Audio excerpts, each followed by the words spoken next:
संकेत लाइव, मैं हूं तमन्ना। राम जी कह गए सिया से, ऐसा कलयुग आएगा, काल नेमी संत का भेष धर सत्ता पर काबिज हो जाएगा।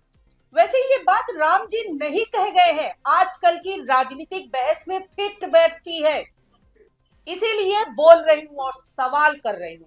और आज का सवाल यही है, बताइए वह कालनेमी कौन है? क्योंकि उत्तर प्रदेश में इस वक्त जो चल रहा है वह केवल एक संत और एक सरकार के बीच का विवाद नहीं रह गया है, ये अब सत्ता, धर्म, अहंकार और सनातन की आत्मा के टकराव का प्रतीक बन चुका है।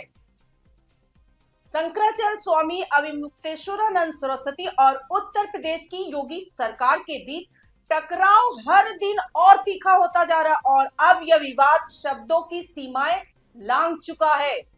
आरोप प्रत्यारोप अब सीधे पौराणिक प्रतीकों तक पहुंच गए हैं। औरंगजेब, कालनेमी, कंस। सवाल यह है कि क्या यह सनातन की रक्षा है या सनातन का सार्वजनिक अपमान? शुरुआत करते हैं हरियाणा के सोनीपत से, जहां मुख्यमंत्री योगी आदित्यनाथ ने बिना नाम लिए शंकराचार्य अविमुक्तेश्वरानंद पर पलटवार किया। योगी आदित्यनाथ ने कहा कि आज कई कालनेमी साधु संतों के वेश में सनातन को कमजोर करने का काम कर रहे हैं। एक योगी के लिए, एक सन्यासी के लिए, एक संत के लिए धर्म और राष्ट्र से बढ़कर के कुछ नहीं हो सकता। यही उसके जीवन का ध्येय होना चाहिए। उसकी व्यक्तिगत प्रॉपर्टी कुछ नहीं होती, धर्म ही उसकी प्रॉपर्टी है, राष्ट्र ही उसका स्वाभिमान है। अगर कोई राष्ट्रीय स्वाभिमान को चुनौती देता है तो हमें खुल करके उसके सामने आकर के खड़ा हो जाना चाहिए, उसकी चुनौती का मुकाबला करने के लिए खड़ा होना चाहिए। कोई धर्म के खिलाफ आचरण करता है, क्योंकि ऐसे तमाम कालनेमी होंगे जो धर्म की आड़ में सनातन धर्म को कमजोर करने की साजिश रच रहे होंगे। हमें उनसे सावधान होना होगा, उनसे सतर्क रहना होगा। यह बयान सीधे सीधे अविमुक्तेश्वरानंद की ओर इशारा माना गया, क्योंकि इससे पहले शंकराचार्य ने योगी आदित्यनाथ को खुले मन से औरंगजेब बताया था और यहां तक कहा था कि योगी हिंदू कहने लायक नहीं है। हम काशी में थे, काशी में मंदिर तोड़े जा रहे थे भाजपा गवर्नमेंट के द्वारा। यही योगी जिसको आप लोग साधु संत कहते हो, हम तो हुमायूं का बेटा अकबर कहते हैं, हम तो औरंगजेब कहते हैं, ये नहीं है हिंदू कहने के लायक। ये मंदिर तोड़ने का समर्थन करने वाला आदमी है। जवाब में योगी ने नाम नहीं लिया, लेकिन कालनेमी का प्रतीक उछाल दिया। अब शंकराचार्य चुप रहने वालों में से नहीं है, उन्होंने भी पलटवार किया और पूछा, मुख्यमंत्री स्पष्ट करें कि वह कालनेमी कौन है, उसका नाम बताएं, क्योंकि इशारों में आरोप लगाना कायरता है। भाई कालनेमी कौन है? कालनेमी जो था वो राक्षस था और साधु बनकर के सामने दिखाई दे रहा था। राक्षस क्या करता है? मारता खाता है, वो ब्राह्मणों को मार दे, वो साधुओं को मार दे, वो गायों को मार दे, यही तो करता है। और चोला साधु का पहनता है कालनेमी। अब यहाँ पर देखिए, यहाँ पर चोला तो साधु का है योगी आदित्यनाथ का, और गौ हत्या हो रही है। कौन है कालनेमी, बताओ? और फिर यहीं से यह विवाद और गहराता चला गया। शंकराचार्य ने योगी आदित्यनाथ को अब औरंगजेब के बाद कंस की संज्ञा दे दी और मंत्री नंदी गोपाल गुप्ता नंदी के बयान पर तीखा जवाब दिया। नंदी ने कहा था कि शंकराचार्य अच्छे कार्यों में बाधा डाल रहे, उन्हें सद्बुद्धि मिले।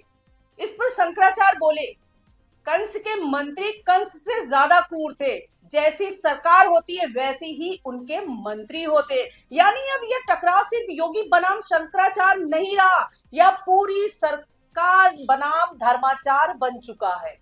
और इसी बीच प्रयागराज में माघ मेले को लेकर प्रशासन और अविमुक्तेश्वरानंद के बीच विवाद को 6 दिन पूरे हो चुके हैं और हालात इतने बिगड़ चुके कि शंकराचार्य को अपने शिविर के अंदर और बाहर 12 सीसीटीवी कैमरे लगवाने पड़े हैं।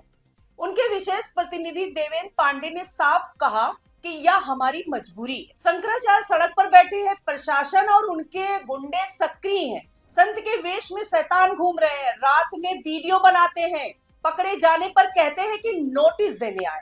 और सबसे गंभीर बात, शंकराचार्य की जान को खतरा है। सोचिए, जिस देश में शंकराचार्य को अपनी सुरक्षा के लिए कैमरे लगवाने पड़े, वहां सनातन की स्थिति क्या होगी। इसी बीच शंकराचार्य की तबीयत भी लगातार खराब चल रही है। शुक्रवार को अचानक तबीयत बिगड़ गई, रात में दवा लेनी पड़ी, लेकिन इस हालात में भी उन्होंने राजनीति और सत्ता के फर्क को बहुत साफ शब्दों में बताया। उन्होंने डिप्टी सीएम केशव प्रसाद मौर्य को समझदार नेता बताया और कहा, ऐसे व्यक्ति को मुख्यमंत्री होना चाहिए जो ये समझे कि अफसरों से गलती हुई है। जो अकड़ में बैठा हो उसे मुख्यमंत्री नहीं होना चाहिए। गौर कीजिए, यह सिर्फ तारीफ नहीं है, यह एक सीधा संदेश है कि सत्ता संवेदनशील से चलती है, अहंकार से नहीं।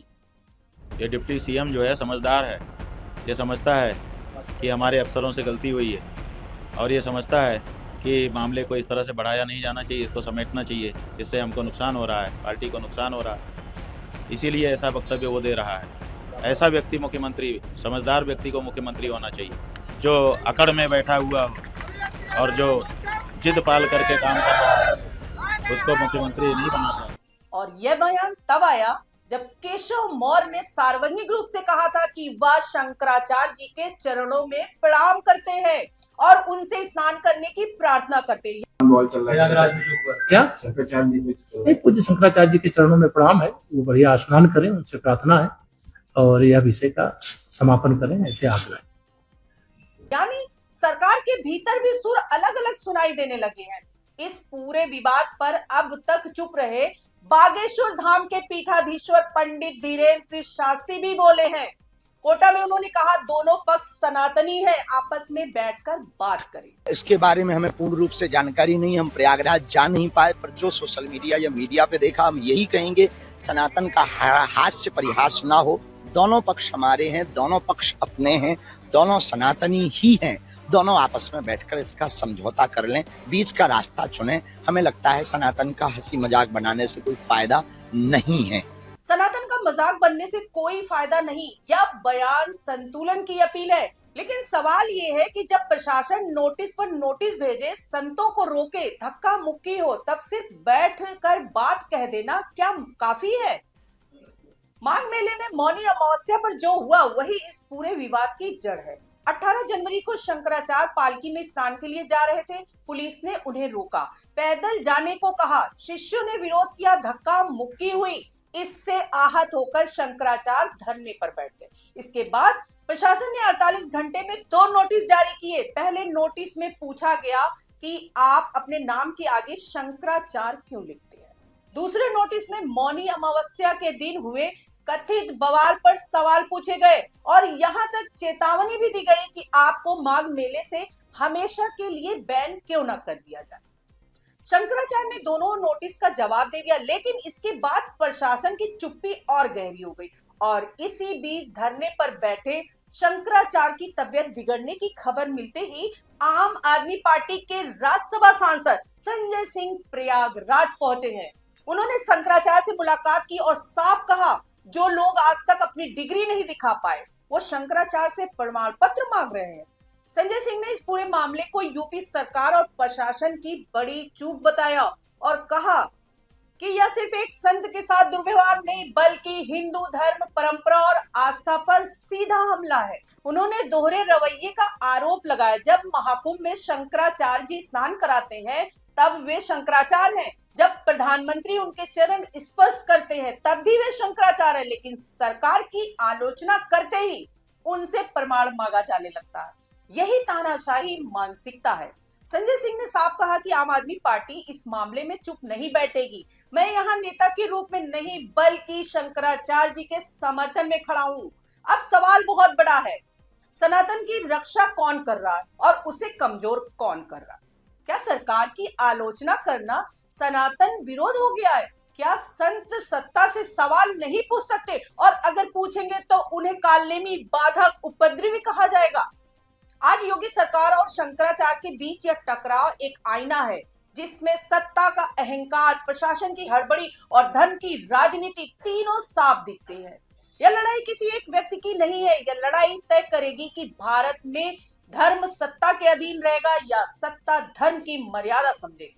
क्योंकि याद रखिए, इतिहास गवाह है, जब जब सत्ता ने संतों को दबाने की कोशिश की है, तब तब सत्ता को जवाब भी मिला है। अब देखना यह है कि यह विवाद संवाद से सुलझेगा या टकराव से और गहराएगा। लेकिन एक बात तो तय है, सनातन की लड़ाई न नोटिस से रुकेगी, न कैमरों से, न धमकियों से। आपकी राय क्या है? कॉलनेमी कौन है, सत्ता में बैठा अहंकार या संतों के वेश में घूमता अवसरवान? कमेंट में लिखिए, वीडियो को शेयर कीजिए और द संकेत लाइव के साथ जुड़े रहिए। आज के लिए इतना ही। नमस्कार दोस्तों।